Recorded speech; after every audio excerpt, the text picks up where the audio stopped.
I made a TikTok account, got on there, started posting my own Pashion videos, really to just try to understand what kind of content would work to then communicate that to paid influencers. But much to my surprise, my content worked a lot better than I anticipated. I had one of those crazy TikTok stories where I quite frankly woke up one day to 250,000 followers. Like I went from 2,000 followers to 250,000 in less than 24 hours because of this one viral video that I'd had. I saw the momentum that was there. I was like, okay, we got to keep feeding the beast. People are asking questions. They're engaging with the content. So I just started cranking out 3 to 5 videos a day to ride the wave and ended up growing that account to, I want to say, over 500,000 followers in the first year. Welcome to the Hot Start VC podcast, the show where we break down how celebrities and creators build billion-dollar brands. In today's episode, I'm joined by Pavone, the founder and CEO of Pashion, the world's first fully convertible high heel. Haley's journey started with an accident that inspired her to reinvent what women expect from their footwear.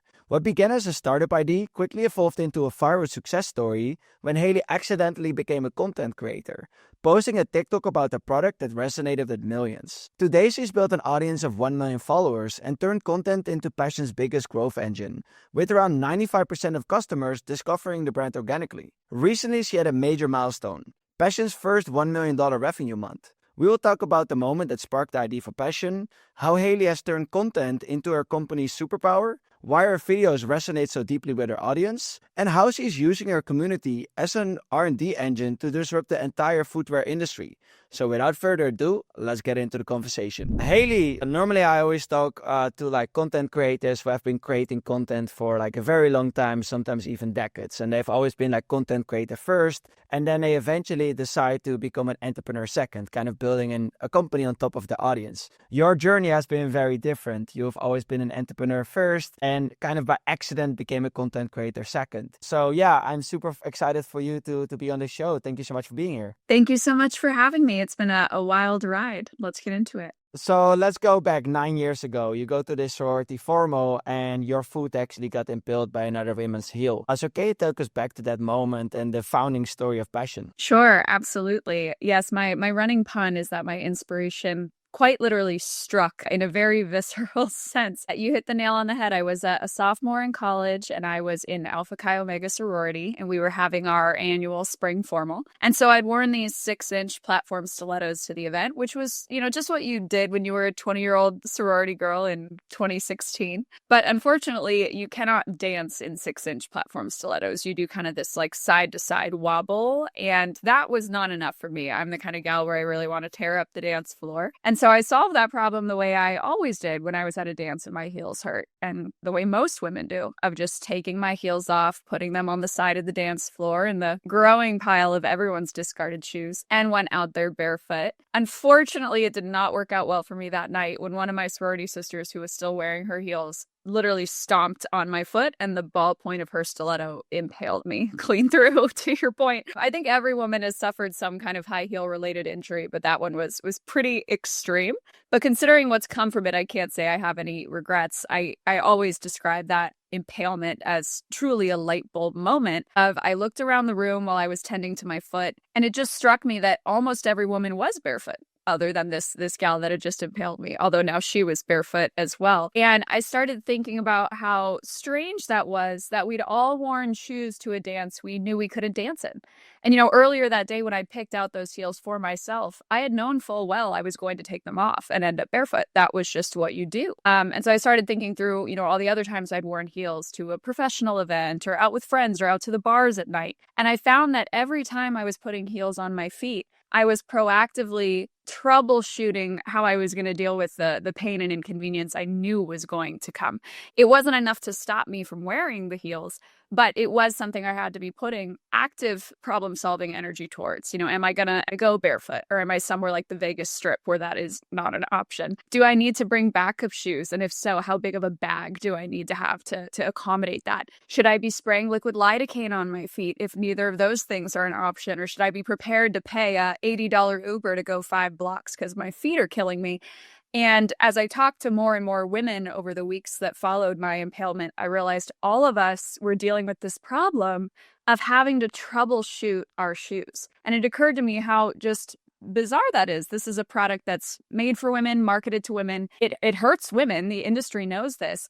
And really the messaging from the industry to the consumer was beauty is pain. You know, we know they hurt, deal with it, figure it out. And I just thought it was so odd that we had a product with known flaws, and dealing with those flaws was being passed on to the consumer. And so I saw a real just white space opportunity to try to create something that existed between style and comfort in the women's footwear industry in a way that I did not feel had been executed well. I wanted women to feel like they had a product where they could look good and feel good without compromise, and no matter what the day or night threw their way. And so I felt very inspired to try to just create a better shoe, and convertible heels were born. Yeah, I love that. And I always say that the best entrepreneurs, they always start with a problem instead of a nice to have. Did you always think that you wanted to become like an entrepreneur? Yes, I definitely knew that I was going to have my own venture at some point. I did not think it was going to be while I was in college, but I was majoring in entrepreneurship. You know, I had every intention of going that route. And I think my parents and friends from my youth would say it was pretty clear from day one that I was going to be in charge wherever I ended up. You know, I was always running side hustles and starting little businesses. I was the kid that was called bossy by the time I was 3, which I'd like to think for a woman is just leadership quality mislabeled. But no, I always knew I would do something of my own. I fully thought, though, after school, I'd probably go be a venture capitalist for a while. But again, you can't help when you feel inspired. And I got so hooked on this idea. I thought, I don't want to wait. I want to dive in right now. Yeah, you can always come to the dark side of venture capital later on in your career. Exactly. We'll save that for later. We are more than happy to have you. No, it's funny because I'm probably exactly like that. My claim to fame is that I actually never worked for anyone. So I became an entrepreneur when I was 17, currently 27. So I've been doing this similar to you for more than 10 years. Yeah, love that. So you already talked a little bit about Pashion, but just to be clear, what is Pashion and what does it do? Yes, so what we have created here at Pashion is actually more than just a new brand or style in the footwear space. We've really created what we think of as an entirely new category in women's footwear of fully convertible heels, and it is protected by our issued utility patents in 30 countries, which is more or less unheard of in the women's fashion space. But essentially what we've done is created this very exciting new category that really has 3 technical advantages for the consumer. The first is if your heel, or God forbid you come across grass or an uphill slope or a grate or any number of the things that make heels impractical, you can solve them all in one fell swoop by actually removing the heel itself and turning the same shoe into a comfortable flat. So truly 2 shoes in one. There's nothing else like it on the market, and obviously maximizes your value and versatility because it's 2 completely different shoe functions. The second innovation is obviously any other heel on the market. If you were to take the heel off, the midsole is not flexible. Right? Every other heel on market is made of compressed wood fiber with a metal rod that is screwed into the insole. It's part of why they're so uncomfortable. You're basically walking on elevated plywood. We are the first injection molded high heel midsole on market, which makes our shoe about 3 times more cushioned and 2 times more durable than any other heel or fashion flat product on the market. So exceptionally comfortable as well. And then our third innovation is actually one we stumbled upon by accident. We figured out, since the heels already come off, why not make them swappable and really pioneer this concept of repeatable customization and letting our customers dress their shoes up or down for any occasion. Minimizes waste, increases lifetime value. I mean, there's all kind of upside to this, but essentially if you don't want to be in a 4-inch stiletto, you can switch to a 4-inch rhinestone block for something fancier. Or if you want the same shoe to be much more casual, you can drop down to a 3-inch cork wedge. I mean, the list goes on. For those that are on video, you can see I've got a wall of heel kits behind me. But essentially, you can customize the shape, aesthetic, and height of your heel to better suit whatever you're up to that day. Yeah, I love that. And I think that so many people nowadays, with how easy it is to create a product, they are being it's kind of appealing to within 3 weeks, white label product and go to market. But that's obviously not where real innovation comes from. So can you tell me more about how long it took you from a first idea to actually a first sellable product? What is the duration of that process? Absolutely. And to your point, there is no white labeling here. Unfortunately, everything had to be fully custom since it's new IP. So it was quite expensive and intense to get into. But yes, from a timeline perspective, when I first started the company, we were able to get the first very rough prototype done relatively quickly. But by rough, I mean 3D printed components glued to a Dr. Scholl's insole that was spray painted. I mean, you could not put any weight on this thing, but it at least communicated the concept enough for me to go raise some initial funding to then actually produce the real idea. So we got the first prototype made. I'd say it took about 6 months to do the first one. But after that, we were able to raise some funding and bring in some footwear professionals and really hit the ground running. So starting the company in October of 2016, we got the first run of full produced salesman samples, like out of our factory, made with our molds and tooling in June of 2018. So I guess about a year and a half all in to get the product fully fleshed out. There were about 10 rounds of prototypes between those 2 points in time.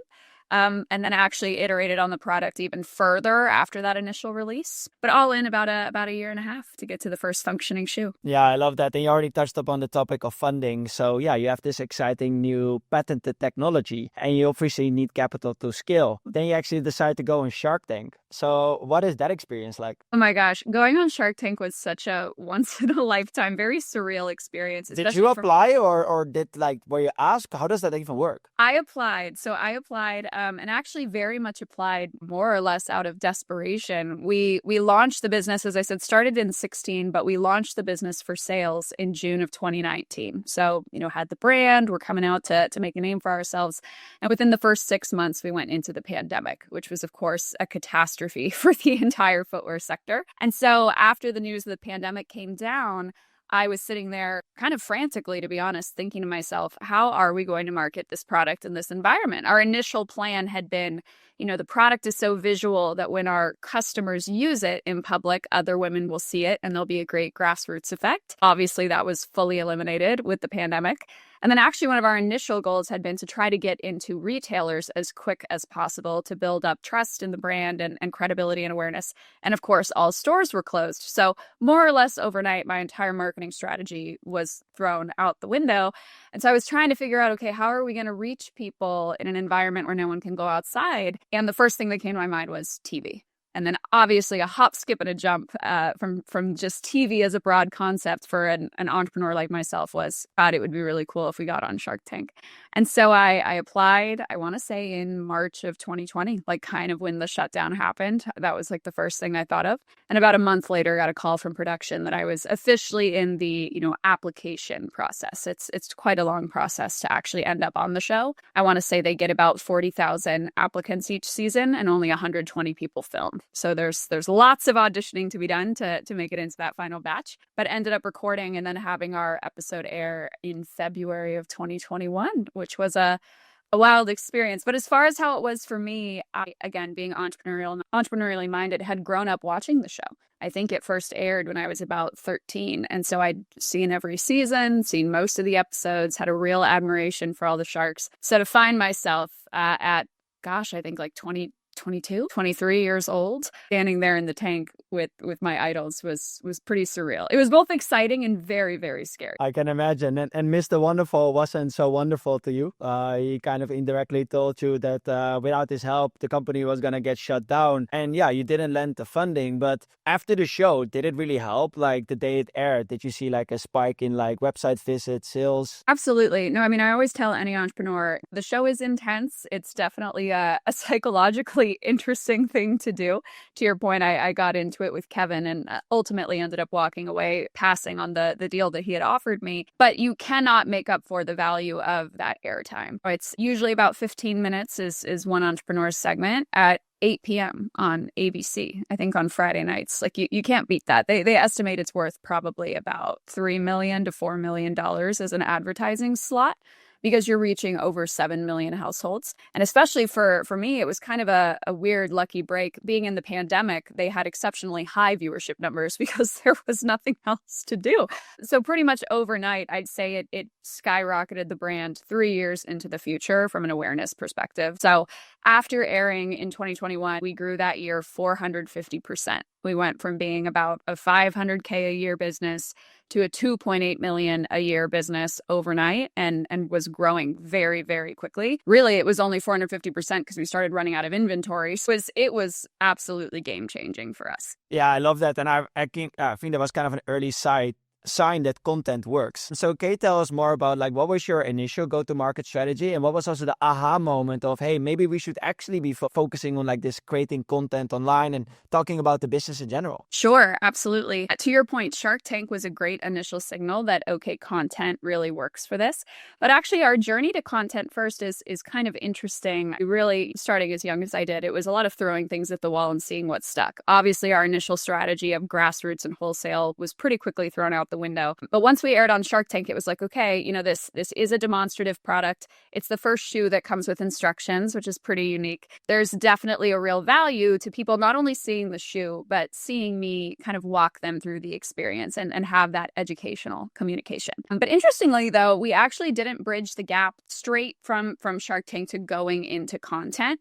The initial thought was, again, trying to go into retail with more experiential pop-ups. And so actually following Shark Tank, we did a series of pop-ups with a company called Von Maur, which is a big retailer in the Midwest. And what we did was this A/B test of trunk shows with them, where for one day of the trunk show, myself and my team members would be there giving demonstrations of the shoes, helping women get fitted, walking them through how the product worked. And then on the next day, we would leave and just leave the shoes on the shelf and see what happened. And what was really fascinating was on the days that we were there showing people the demonstrations, we had nearly a 100% try on to purchase ratio. I mean, it was crazy. We beat the sales goal we'd been given by 300%. Pretty much anyone we could get to put these shoes on their feet would buy the shoes, which was amazing. But then when we weren't there and they had just left the shoes on the shelf, it would barely sell because no one knew the brand yet. We knew we were very new.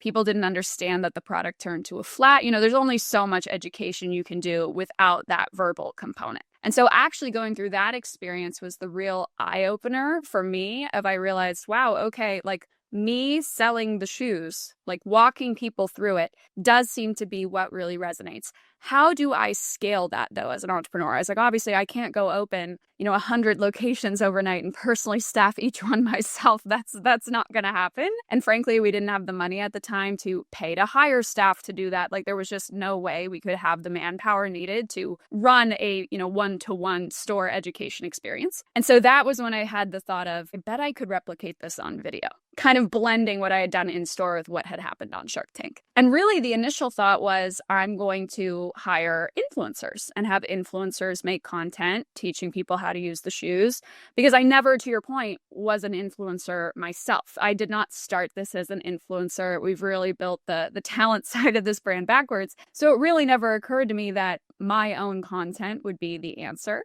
But what I did was, again, being a startup, having a lean budget, if we were going to pay an influencer, I wanted to know they were making the kind of content that would work. And we did not know at that time what that was. So, the only free test dummy is me. So I made a TikTok account, got on there, started posting my own Pashion videos, really to just try to understand what kind of content would work to then communicate that to paid influencers. But much to my surprise, my content worked a lot better than I anticipated. I had one of those crazy TikTok stories where I, quite frankly, woke up one day to 250,000 followers. Like, I went from 2,000 followers to 250,000 in less than 24 hours because of this one viral video that I'd had. I saw the momentum that was there. I was like, okay, we got to keep feeding the beast. People are asking questions. They're engaging with the content. So I just started cranking out 3 to 5 videos a day to ride the wave, and ended up growing that account to, I want to say, over 500,000 followers in the first year.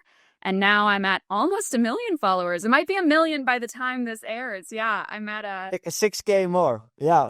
And at like 994 or something. So anyway, we ended up striking the plan of basically commissioning influencers to make the content, and instead just decided to put my own influencer hat on. And now we're a talent-led brand that was built entirely in reverse. And you're actually an influencer yourself, right? And I think what's interesting is, like, nowadays building in public is quite common. And you were actually one of the first to do it. So can you also tell us more about how did what type of content did you initially produce and publish, and how has that kind of evolved over time? Sure. So in that initial sprint, it really was just product use case videos. Again, trying to understand what would work from a sales perspective.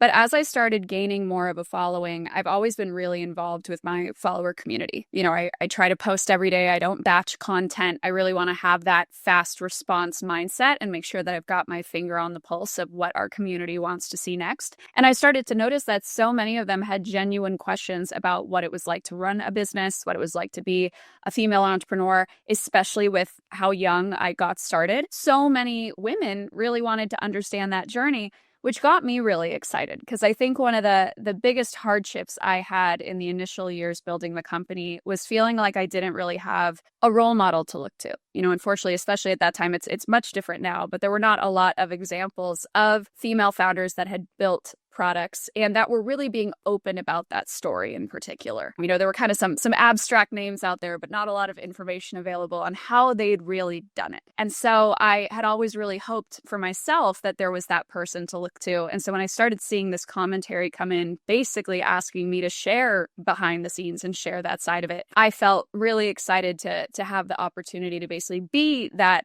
more transparent, open female entrepreneur to try to help inspire and educate other women on how they could start their own businesses and what that process is like. And so for me, it was just a very natural next step to add that as kind of a secondary part of my content. So to this day, I obviously do a lot of product education and talk about everything that we have going on at Pashion, but really my channel and platform has become a peek behind the curtain on the real day-to-day life of running a business. I've been told I'm pretty radically transparent. I don't think so. I think it's just my personality, but I do share our metrics, our numbers. I share the good, the bad, the rejections. I put it all out there and I'm really excited to share that story and just give people more of a look into what goes on when you're trying to do something crazy like this. Yeah, and I love what you mentioned. Like, I talk to a lot of founders and I tell them, like, hey, you have to start creating content. And oftentimes they're like, yeah, I can come up with a couple ideas, but I don't know what else I need to create content about. And I'm always telling them, your audience is going to tell you. Your audience is going to ask you questions, and that's actually what you can turn into more content. And also looking at the engagement,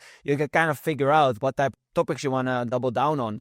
Like with my LinkedIn content, I also often get questions like, this is super interesting. Can you actually create a breakdown about this company, about this celebrity, about this structure, which then actually gives me content. So I love that you actually highlighted that. Absolutely. Well, and I was going to say, I think one of the coolest things or one of the biggest mistakes I see founders make when they're making their own content is they think it's just them screaming into the void, right? Like, I'm going to post this video and that's that. I really think content works the best when you actively see it as more of a conversation, to your point. I post content, I read the comments, I try to understand, okay, what are the questions that are coming up for the customer? And then I respond to those questions. Like, that's really how it is. So I think once you start that conversation, to your point, your community will do a lot of the legwork for you on letting you know what they want to hear about next. And so I almost always every day know what video has to be made just from seeing what's getting commented. It's kind of a self-fulfilling prophecy in that sense, but you've got to be willing to listen and open the door to that being a mutual conversation. Yeah.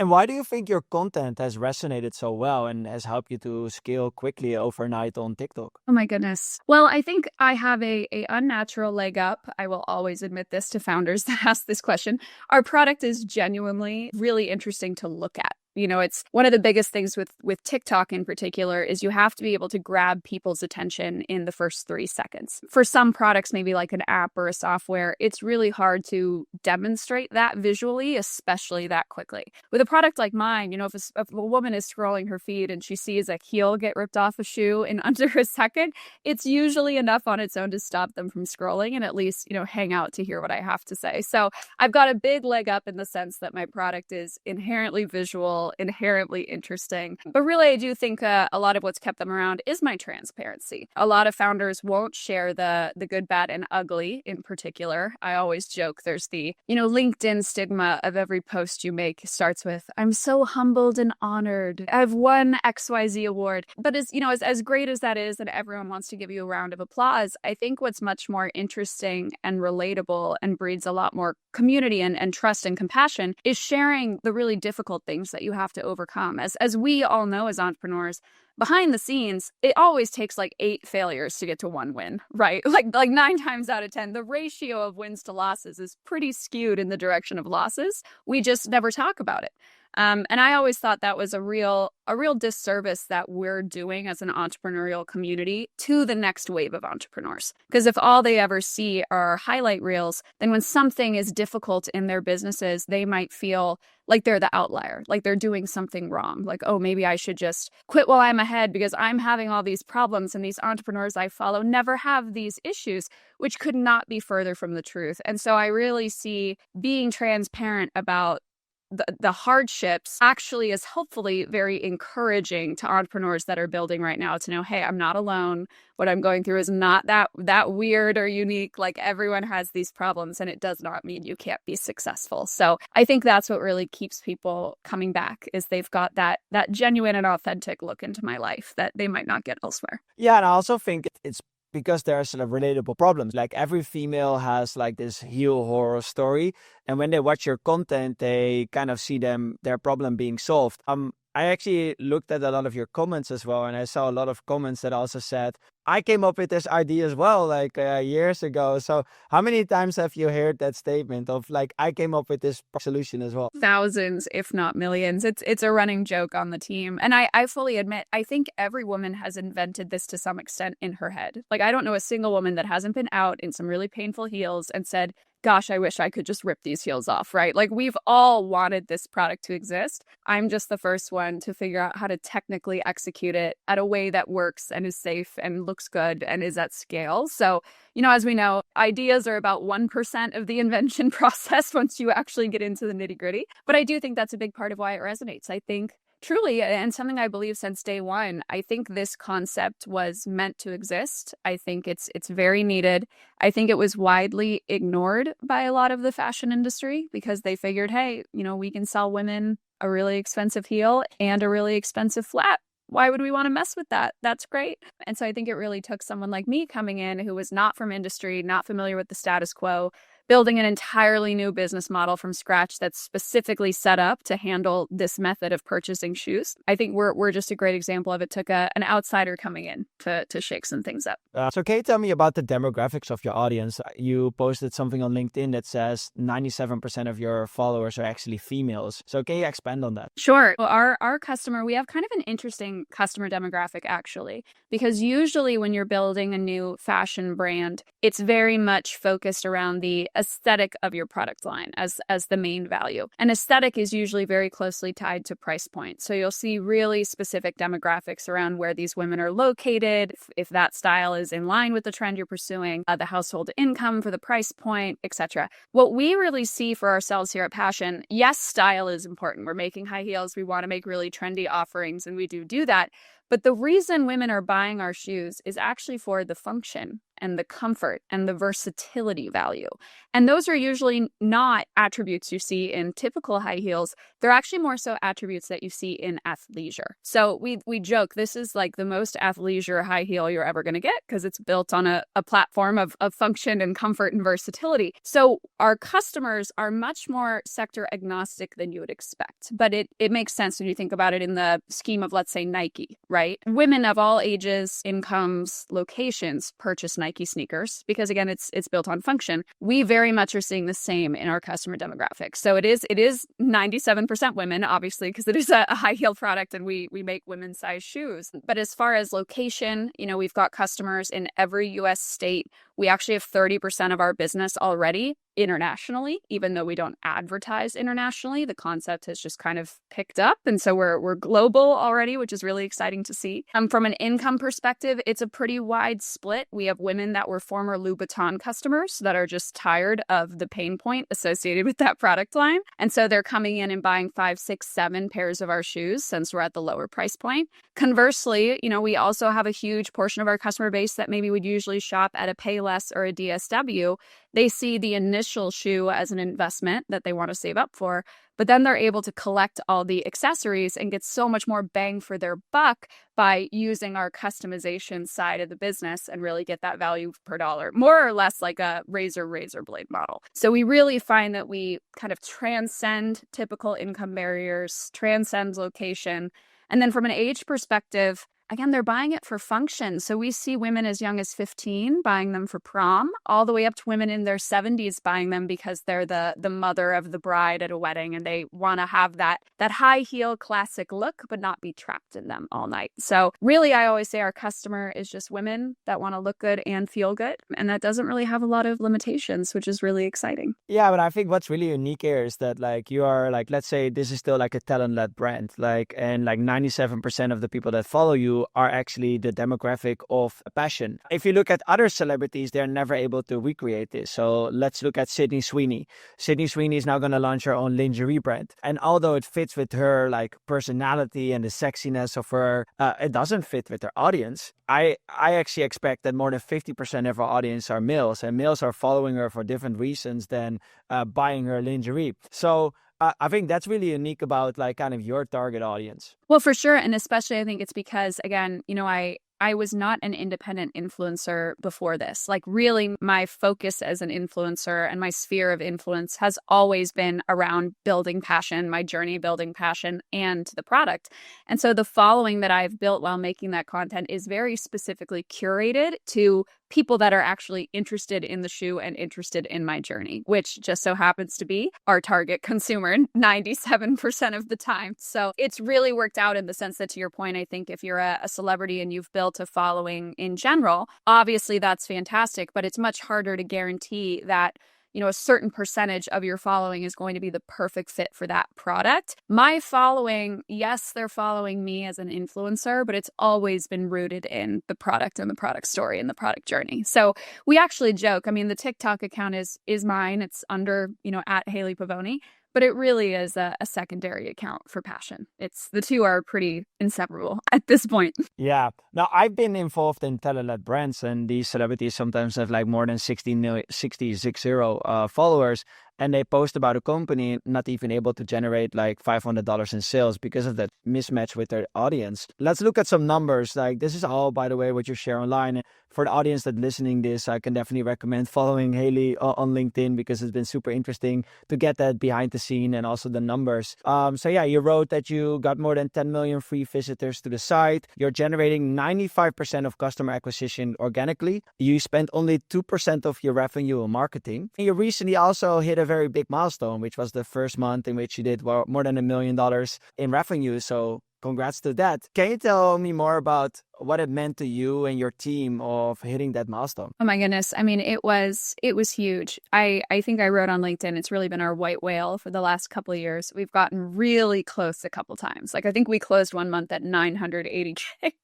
Which was ridiculous. And so in September, when we hit the first $1 million month, it actually, I think, is a great example of the community that we've built and the value of having your following really feel like they are part of the brand and they're helping build the brand alongside you. We, once again, were, I think about 3 days from the close of the month, and we were at $940,000 in sales. And so I was like, okay, we have, a little under 72 hours to do 60 grand, which would usually be kind of a stretch, especially end of September is starting to move into slow season. People tend to stop shopping going into October, at least in our industry, because they're gearing up for Black Friday. So we were thinking, okay, we cannot, I told the team, I was like, we cannot close this month at 999,000. I'm going to go crazy. Like we have to close it at over $1 million. You were going to buy $1,000 worth of your own heels at that moment? If it's like a 2K window, I'm going to pay for it myself because that's crazy. But I had the idea I thought, I've, again, in sharing the journey, I've talked on my TikTok multiple times about how badly I want the first $1 million month. I'd shared in the past the months where we'd gotten close, but not quite done it.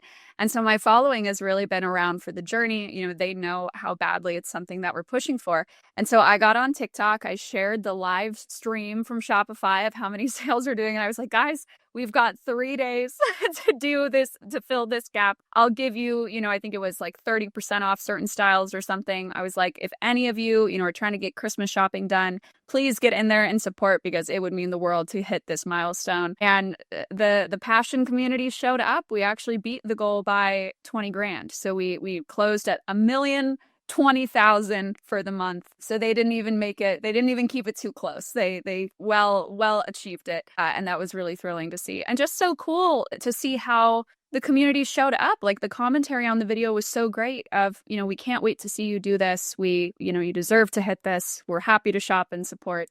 And I just, I don't know a lot of other brands that could go on and say, hey, we're like this close to hitting our sales goal, please shop, and people will actually shop. I mean, it's just incredible to really see and feel that love from the community. They care about the business and are invested in our growth. Yeah, I love that. And it also drives customer loyalty. And yeah, you talk about community and having this kind of community of super fans. And what I also really love about your approach is that you actually involve them in product development. So you ask them about shapes, styles, like colors. So can you tell us more about that and how that is also helping you with de-risking inventory and that type of stuff? Absolutely. It's one of my favorite things about the way that we're running our social media strategy. And it's something we're very uniquely positioned to do. I think a lot of fashion brands are very worried about talking about what they're working on because of, knockoffs. They don't want to see another brand come out with the exact same color. I get very excited because of our utility patents. I'm like, look, someone might steal this exact design or colorway that we're developing, since I'll be teasing it, in some cases a full year out, because the development timeline for footwear is so long. But at the end of the day, it's not going to be a heel that turns to a flat, which is why my customer wants my red shoe that looks like that instead of someone else's. So I felt like it gave me a lot of freedom to be more open with the development process than most brands would be. And it has paid off in spades. So I really bring my customers along in the content of every step of the development journey.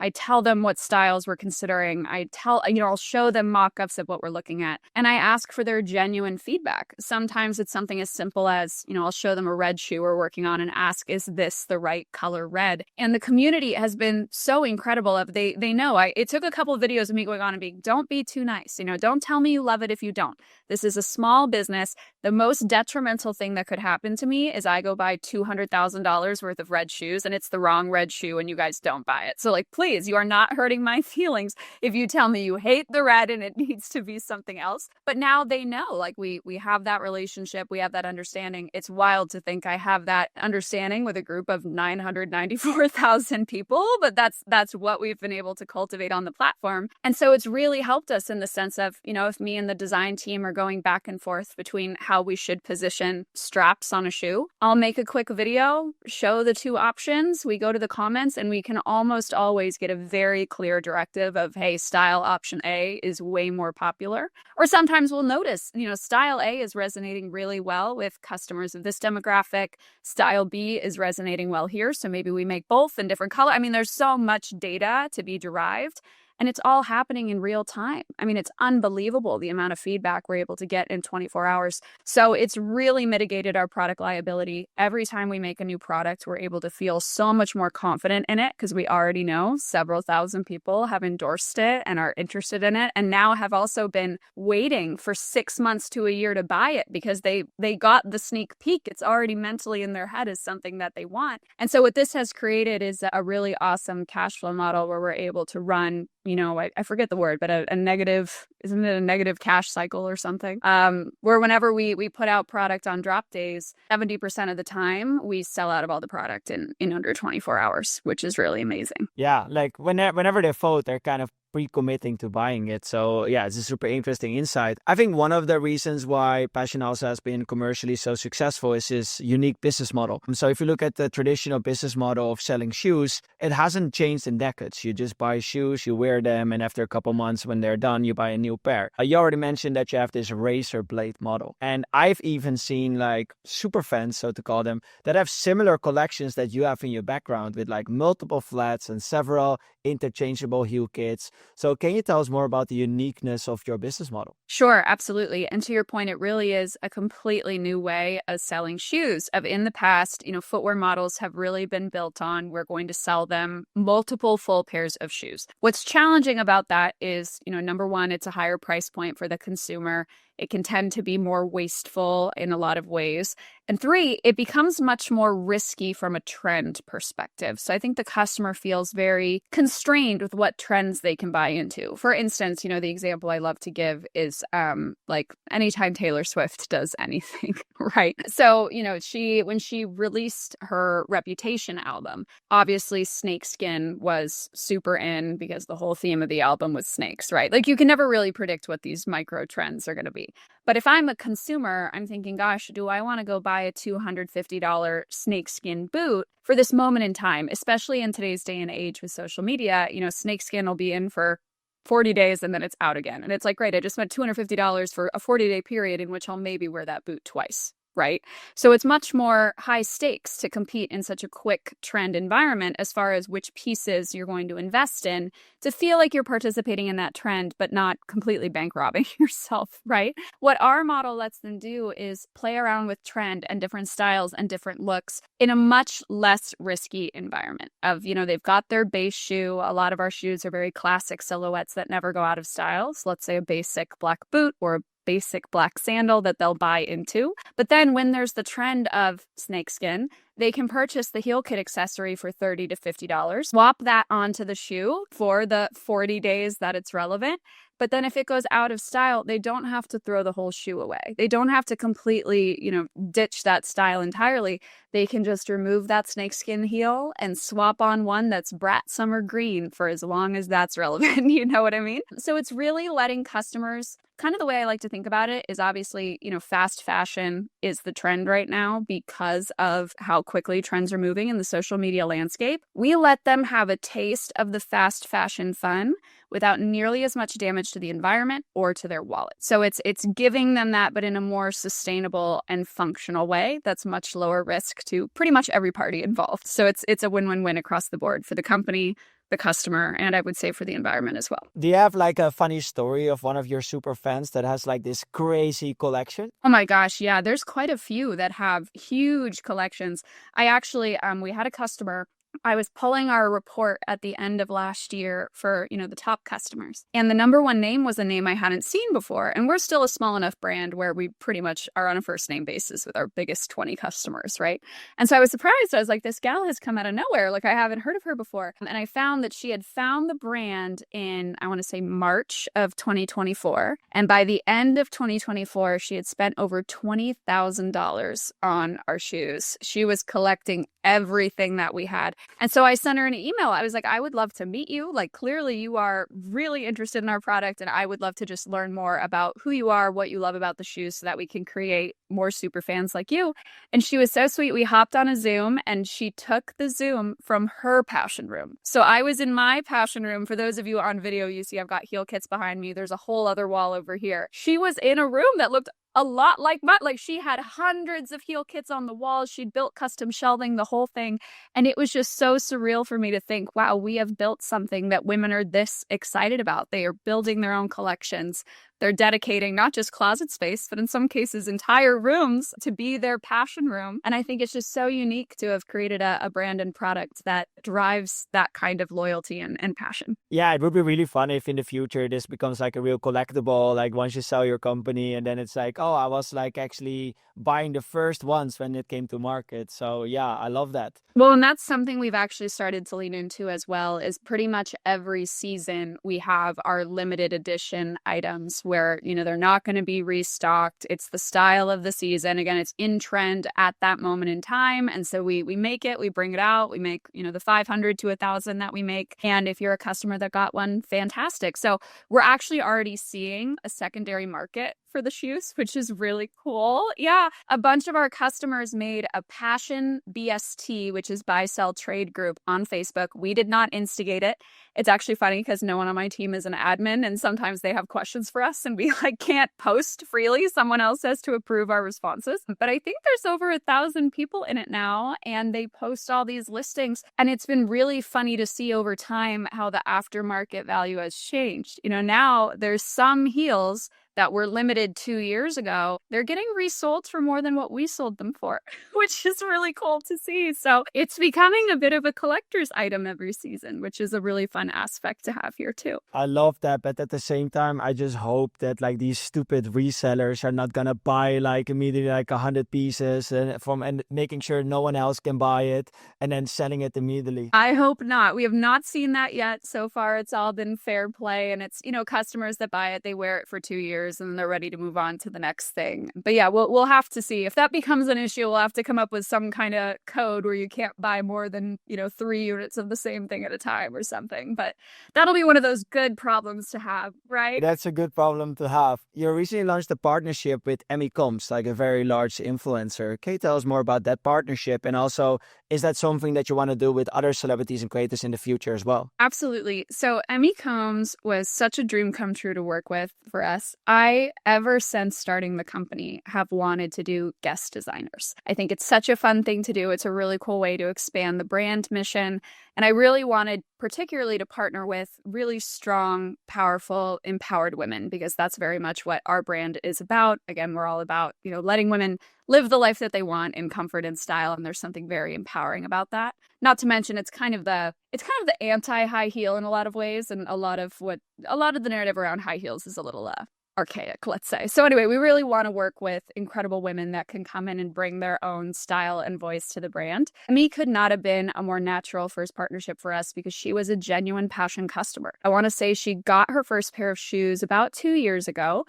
For those that aren't familiar with Emmy, she is a beauty and fashion creator that has over 20 million followers across platforms. And some unique things about her are she for one, has alopecia, so her signature look is always incredible. She's such a beautiful woman. But then she also has arthritis, specifically in her feet. And so for a really long time, she was actually unable to wear heels because of the discomfort that it caused her. A couple of years ago, I think she said she saw one of our ads and thought, wow, this might be amazing for my arthritis. I can wear heels when I get to an event, when I'm taking pictures, and then I can go down to flats if my arthritis starts to flare up. And so she bought a pair of our shoes and not only found that turning them to flats did help, but actually our unique cushion profile, because of the midsole that we're using, provided relief for her arthritis even as a high heel, which was not a benefit that we expected. But we have now learned and proven that the shoes actually are providing relief to women with chronic arthritis, which is really exciting, as well as other joint issues. But anyway, because of that, we became the only heel she could wear. I mean, she said that in our promotional video. Passions are the only high heels she will buy. And so she started building out her own collection, obviously reached out to us and we started working together in a more informal sense, but she has quite a few pairs of our shoes now. And so back in 2024, we were thinking, okay, we're ready. We've built up the brand enough. We had about, I want to say 800,000 followers on Instagram for the brand at the time. And so we thought, this is the perfect time to really try to bring in that first guest designer. Emmy was the first person we thought of immediately. We're like, here's a woman that resonates with everything about our mission. She understands our product. She's a genuine lover of Pashion and the brand. And so we reached out to her, and it was the most easy partnership. She just immediately was like, yes, I love this. Let's do it. She'd actually said she'd had on her vision board wanting to do a more formal collaboration with us. So it was very mutually aligned. So we dived right in, and she made a beautiful collection, got a signature Emmy shoe, a line of accessories. It went live in September. We got our first New York Times billboard appearance out of it. I mean, it was such a crazy and fun campaign, and it resonated really well with our customers. We had a fantastic sales day and are continuing to see great sales on the line now. So it was a wonderful first partnership and definitely something we want to explore more in the future. We really look forward to bringing in different perspectives into the brand. So which celebrity or creator is on your vision board? Like, what is your dream collaboration? Oh gosh, well, if anyone here follows me on TikTok, they know I'm a big Swiftie. I think the dream collaboration would be Taylor Swift. Actually, because, I really credit Taylor Swift's brand with a lot of my success on TikTok, because one of my first series that went really viral was during the Eras tour. I was going to go to the Eras tour, of course. And so I decided to bedazzle a set of heel kits to match every single Taylor Swift era. And so I did a video for every era bedazzling these shoes just by hand. It's not something we're selling because we don't have a formal relationship, and I would never steal another woman's IP. But it was just a really fun creative project for me as a genuine fan of Taylor to work on these heels. And so made all these heel kits. The videos got several million views. I mean, it became a huge following, and I think represented about a 150,000 increase to my followers just from following along with that series alone. And it really does fit so well into what we do with customization, with trends. You know, she moves through these eras, and different followers of hers identify with her different eras in different ways. And so I would love nothing more than to bring Taylor in to formally guest design a eras heel kit collection and do a specialty line. I think would be really, really cool. Well, let's manifest it, you know? Or manifest it. It's the dream. She's, of course, like the hardest celebrity to get for a collab, but I figure if we talk about it enough, maybe it'll land on her desk someday. So what is next for Pashion, and what are you most excited about? So what's next? You know, it's always interesting because it's always a mix of what we want to do and then what we have to do, especially in the macro climate of the world today for our industry. But what I get most excited about is kind of going back to that initial strategy. I've hinted at it a few times in this conversation, but from day one, I've really wanted us to have a physical in-store presence. Of course, we've grown the brand entirely online, mostly out of necessity. It kind of became that way in the pandemic, and then it's been working, and so we keep doing it. But something I appreciate is that the footwear industry is very unique in the sense that the fit for shoes is really specific. And so footwear is the slowest moving fashion category to really transferring to a fully D2C model. About 60% of female consumers still will not buy a shoe online. They want to go in store and try it on first. So I know we're leaving a lot of money on the table, especially because they feel that way about normal shoes. Our shoes, you have to learn to use. They feel a little different. And so I think having that in-store try-on and immersive educational experience will make a big difference for us. And I get very excited thinking about reinventing the way shoe shopping is done. You know, I think no one's really done anything different with a shoe store in years. We all know, you know, you walk in, they've got the sample shoe on the top of the rack and then stacks of shoes underneath. And that's pretty much it. It's not very exciting. It's not very one-to-one. I think we have a really unique opportunity to basically create the Build-A-Bear of shoes. I was literally about to say kind of the Build-A-Bear model. Yeah, I love that. Exactly. It would be so fun, especially because so many of our customers already say, you know, the creativity associated with customization and the mix and match and playing around with the shoes, it kind of brings out their inner child in a way. A lot of our customers say it reminds them of Polly Pockets. It's like making a Polly Pocket shoe. It's so fun. It's like a candy store. It's interactive. And so I think we could really create a very unique floor experience where the customer comes in and leaves same day with a fully custom suite of products. It wouldn't even just be one shoe, but with all the mix and match components, they'd leave with 4, 5, 6 shoes from a value perspective. And no one has ever executed that before. So I get very excited about what our eventual in-store experience will look like. I love that. Then the last question, what would be your number one piece of advice for entrepreneurs who want to start creating content in the same way that you have? Oh my goodness. On the content side, I would say this is so cliche, but really just do not overthink it and be yourself. I think the biggest mistake I see with entrepreneurs is we feel so much pressure, especially professionally, to be perfect all the time, to only share the wins, to not talk about the bad stuff that's going on, and also to be living life very filtered and in HD. I talk to founders like, oh, if I'm going to film TikTok, do I have to go buy a super expensive camera so that I've got 1080p HD quality? What's been really interesting for us, because I've tested a lot of stuff, super high quality content actually doesn't perform very well anymore. My whole theory is I think today's, zillennial consumer really has grown up in a ad environment. We've been bombarded with ads on social media for over a decade. We have ad fatigue. We're tired of it. I don't know about you, but I think of my own scrolling behavior. If I'm scrolling TikTok and I see hashtag ad or hashtag sponsored, I immediately skip.